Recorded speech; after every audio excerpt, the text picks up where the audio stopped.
गावनि जिउनिख्रुइबो बांसिनै मोजां मोननाय अनसायनाय दंमोनखायनो गुरुदेव कालिचरण ब्रह्म ट्रास्टआ दिनै बिथांनि सापागुरि थांनानै कमलाबारि थानाय जे मोनसे ब्रह्म धर्म पेसा सेवाश्रमाव बेयो हयथ' बाक्सा गुबुन जिल्लानि रोखोमैमोन साफ्रोमबो अब्लाबो मानगोनां सासे ब्रह्म बर' धोरोमनि फिसा हिसाबै पुर'हितफोर आरो बर'नि प्रसारकफोर थै बिथांमोनखौ जोङो बिथांनि बाख्नायनानै मान होनानै हारा मेलेम मोनसे गासिबावबो बर' बाख्नाय हिसाबै बिलाइ दंमोनखाय गथायनाय बर'खौ फोरबो बोरै जों रैखा बेयाव खालामनो लादों। हायो बे खार'नावनो हाबाफारियाव बै समाव निस्सय बाक्सा जिल्लानि बिथाङा जेसेबांनाखि दिनै ब्रह्म धोरोमनि धोरोमनि लामाजों मानोना पुर'हितफोर दङ मानसिखौ बुजिहोनोबा प्रसारकफोर दङ धोरोमनि लामाजोंसो बे आरो आइमोन बर'फोरा आफामोनखौ बै समाव जोङो मान होदों धोरोमनि लामाजों आरो थांनानैनो बे नोङो हारिखौ बाख्नाय बिलाइ गथायनायनि बावगारनाय बा गेजेरजों हारिनिफ्राय बिथांमोनखौ जोङो थुलुंगा होनो गुस्लायलांनायनि जों जे बाथ्रा नाजादों।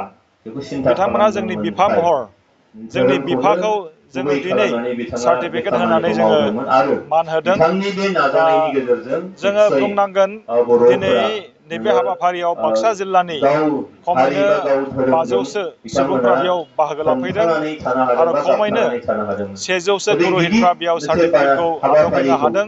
जोंखौ गुरुदेब जोबोरै कालिचरण बायदि थुलुंगा सासे होदों। सुबुङासो बा बिथां बायदि सुबुंजोंसो बेयाव जानो गाहाय आलासि हाथावो महरै बेखौ बाहागो जों दिनै लाफैदों मोनदांनो हायो जोंनि आरो बिथाङा बर'नि सासे नायल' एमपि ब्रह्मपुत्र मानगोनां ओनसोलनिल' एमपि नंला मुस्रि मानोना बै समाव बर'फोरा जयन्त बसुमतारी गासैबो सारा बाथौ नुजाथिफैदों। सिबियारिनोमोन। नाथाय बिथांनिसिम बाथौ जों साबायखर बावदों। सिबियारिबाबो धोरोमनि दुलाराय ब्रह्म बेलायाव धोरोम हयथ' आफादनि मानगोनां भाइस जि प्रेसिडेन्ट रोखोमै अजेन्द्र बसुमतारी डिसिप्लिनै आरो गाहाय सिबिनांगौ नेहाथारि बे डिसिप्लिना जगत हयथ' चन्द्र ब्रह्म बै समाव बिथांमोनहाबो गैलामोन। नुजाथिफैदों।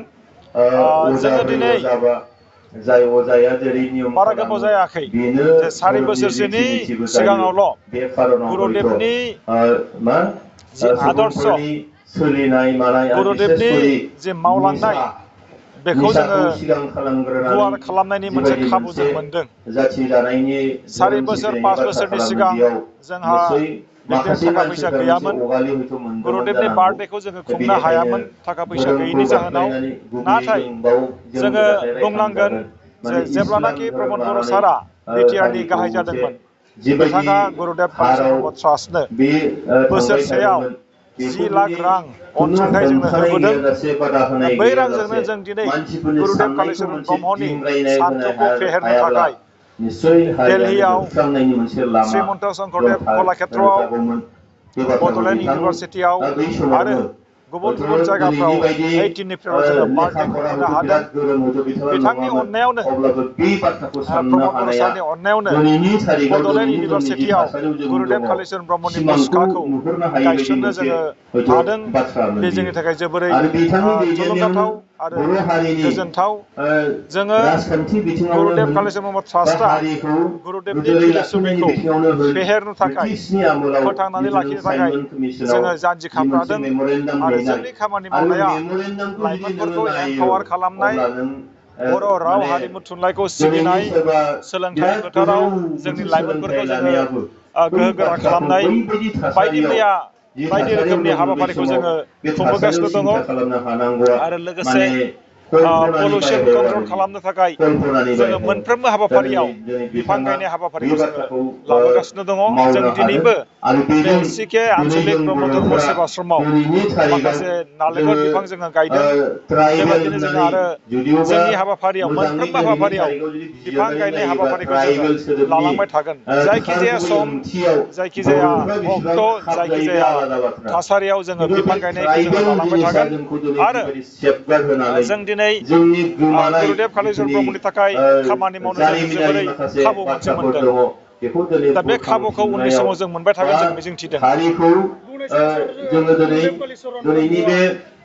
बे गणतान्त्रिक देशआव गणतान्त्रिक गुरुदेब प्रक्रियाजों कालिचरण ब्रह्मआ जोङो ब्रह्म भारत धोरोम सोरखार फोसावनायनि आसाम लोगो सोरखारखौ लोगो गनायहोनो हानायनि बर'फोरखौ मोनसे राहा रांखान्थि एबा बिथिङाव लामा दिनै मोनदों सोलोंथाइ आरो बिथिङाव बिनि अबदाना हारिमु खिन्थु बिथिङाव गुरुदेब मोनफ्रोमबो कालिचरण बिथिङाव ब्रह्मनि खामानि मावलांदों। बिनि गुरुदेबनि अबदाना जे गुरुदेब खामानि मावनाय कालिचरण स्टाइल ब्रह्मनि बियो दा बे बाथ्राखौ रावजोंबो ओंखायनो जों रुजुजाया। बयबो बिथाङा धोरोमल' जोङो फोसावनानै दिनैहाय धोरोम जिखि गुरु जानो धोरोमानो हागौमोन। जायाथों मानो जिखि नाथाय धोरोमखौनो फालियाथों बिथाङा मानो धोरोमल' बर' फोसावनाय हारिनि हाबाफारियाव बाथ्रा सिन्था कनफाइन जायाखै। खालामोबा इभेन गुरुदेब कालिचरननि बाथ्राखौबो बिथाङा जोङो बेयाव भारतनि लाबोथारनांगोन।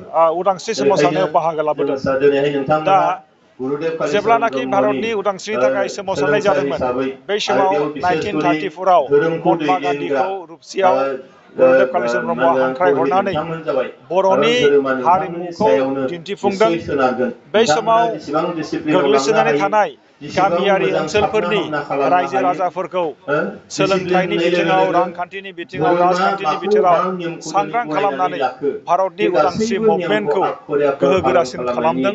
बेखायनो जोङो बुंनांगोन गुरुदेव कालिचरण ब्रह्मआ सासे धोरोम गुरुल' नङामोन।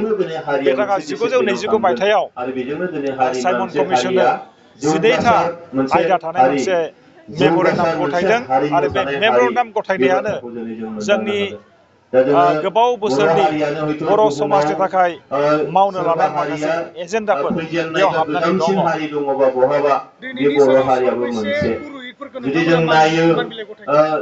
दासिम जोंनि रेकर्डआव 100नि बारा पुर'हितफोरा बेयाव बाहागो लाफैदों आरो बिथांमोननो जोङो गांसे गांसे आर'नाइ आरो गांसे गांसे बाख्नाय बिलाइ जोङो गथायनो हादों।